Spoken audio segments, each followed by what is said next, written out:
I didn't expect upon getting the Tyndall Bible app that came with the Read the Bible New Testament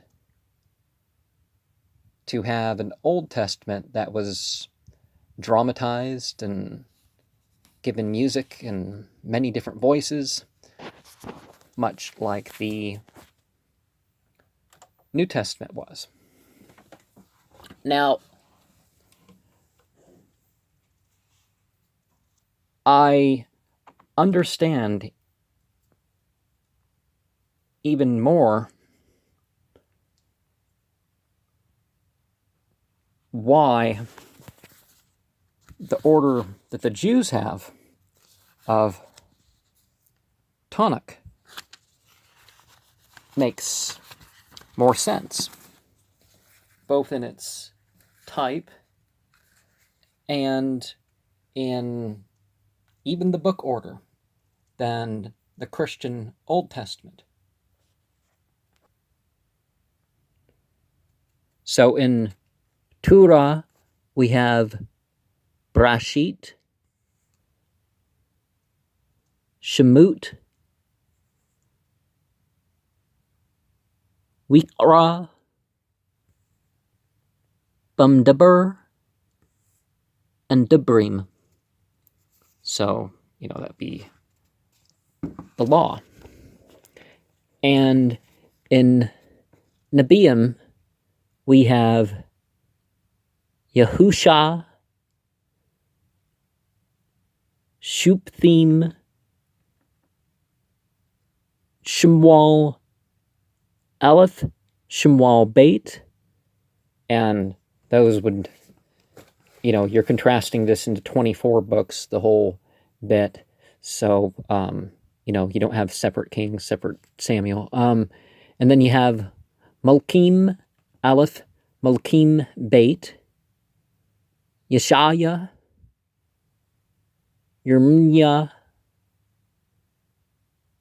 Yitz Zakal, Husha, Yual, Amos, Abadiah, Yuna, Mika, Netchum, Shabkuk, Sapnya,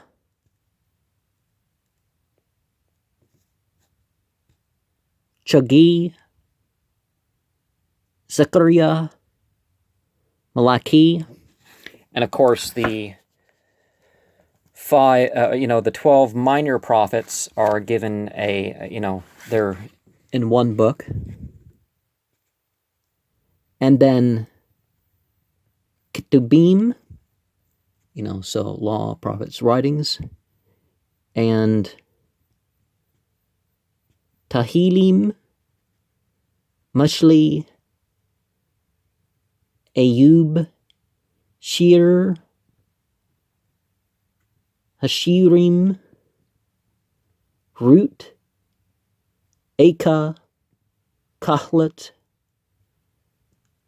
Oster, Daniel, Azra,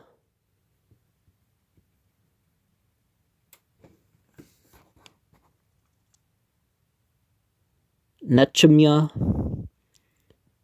Debri, Hemim, Aleph, Debri, Hemim, Beit. And I don't remember which ones you combine to reduce the number to 24. But one interesting thing that comes up is that you find that the talk about the idolaters and the temple and have some of the same interestingness. Now, it kind of cycles up and down in the order that Tanakh has it, but giving it the Christian order kind of takes some of that edge off. So rather than it kind of going down a bit, and then Jesus coming back and being the big revival, and then things kind of fading after Jesus, and then Book of Revelations. So the flow of it kind of, it's more similar if you keep the order that is in tonic. You know, yeah, I guess you can't see that in this light. It seems that, there are some similarities, like Hosea and Daniel and Isaiah and Ezekiel and even the rest of the prophets. That kind of really fits in. The hexateuch model makes the most sense, even in this English with the music and stuff like this, that it's all grouped into one, that you see it kind of blends into the other. And sort of the sources kind of do indicate that you kind of have these 6 books at some point. And so the Samaritans really got separated out pretty early, that they're like, well, do we really need Joshua and the rest of it?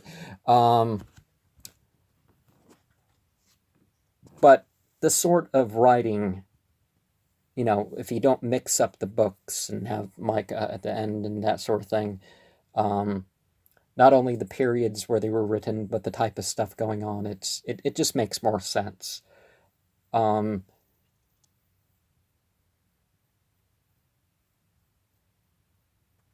you see, early on, so in the Torah section into the early part of the prophets, you have I'm talking about how the music kind of flows with this, is that you have this thing going on where, okay, here's an individual, they come out, and things kind of peak with the community. So the community, in their group acts of worship, that's just key right there, and that's how it peaks. You do have this stuff in Ezekiel and Daniel and Hosea and Isaiah and stuff. It kind of refutes, what we call Zionism.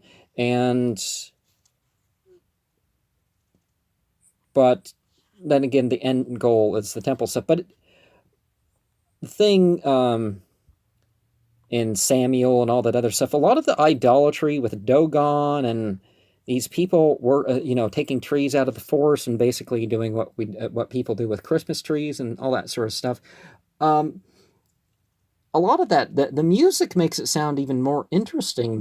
These people worshiping other than God, and then it's all these rituals, but it doesn't have the peak effect as when the congregation joins to bless and curse and all sorts of stuff. It's, I think that's a real key top moment of a lot of that stuff, and so I kind of understand things kind of get diluted after the 5 books of Moses.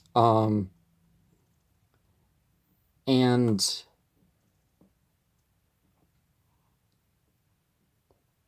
but and there doesn't seem to be in the way of these accidental jokes or something. The prophets seem more firm and more like motivational speakers and something. Some of the other in the Torah section, they kind of don't really sound like strong characters. Kind of sound of whatever. And throughout, it seems like the women are like the ones that don't come off too well. Even when it's a rightful criticism, it's like, why is this dude wandering around practically naked and all this stuff? They criticize about, they try the tone of voice and stuff kind of makes it sound like the women are in the wrong, or the criticizing about the ritual mutilations or something like that. Then again, it sounds like the women. And it's like, no, it's rightful criticism, whatever. Now, sometimes it was the thing, like the guy that, cut off 200 of that and bring it to me. And yeah, they kind of had him sound like a sleaze. But and interestingly enough, it sounded worse of a character than the devil, right? Of course, the stuff in Job had some of the very interesting sort of musical thing going on, too, that was kind of curious. And you know, as I said in Isaiah and Ezekiel and Hosea and um, talking about Gog and Magog and all that other stuff. The music kind of, had this build up sort of thing, kind of like the opposite of what Metallica does with its down picking. Although there was some of that kind of feel to stuff, sort of like a down picking when you're doing guitar, sort of minor sort of stuff, rather than major and up picking or something like that. Um, I don't know what musical tones were being used. I don't really remember that sort of stuff, but that's the sort of stuff I was thinking about. Um, and Proverbs.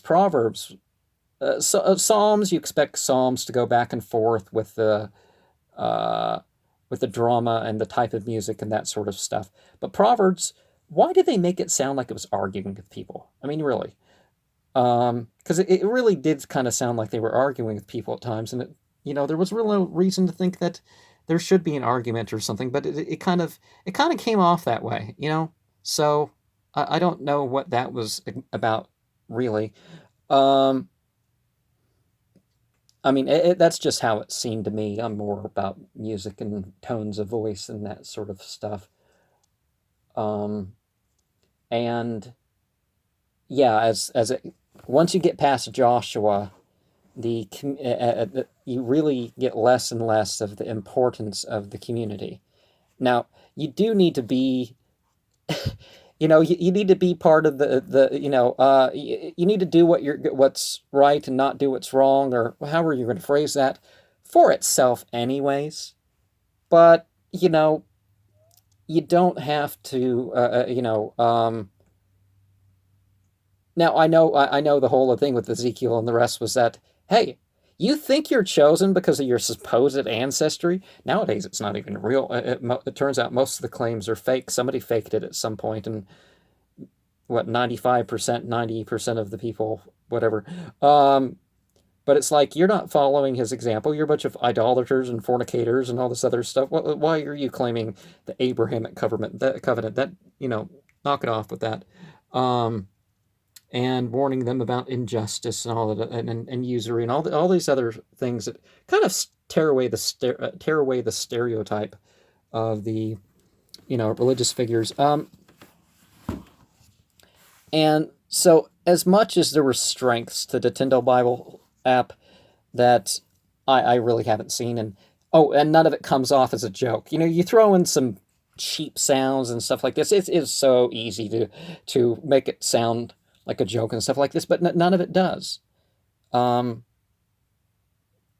but I don't just mean this. The one that I was raised with, the Bible programs that I was raised with, probably, if they used some more of if they did employed more of the stuff that the Tyndall Bible does, as far as the voices and the music, making it very situational, then I would have liked that one better. And they do use pronunciations that they're not Golden Dawn, they're not real, they're not some variety of Hebrew, definitely not Aramea or Greek or something in places, but there is some uniqueness to their pronunciation. Although I'm not too up on modern Greek because that's not really my interest, and I'm not up to whatever. But it does seem that in some church traditions, they give it a different sound than others, and so I wasn't used to some of that.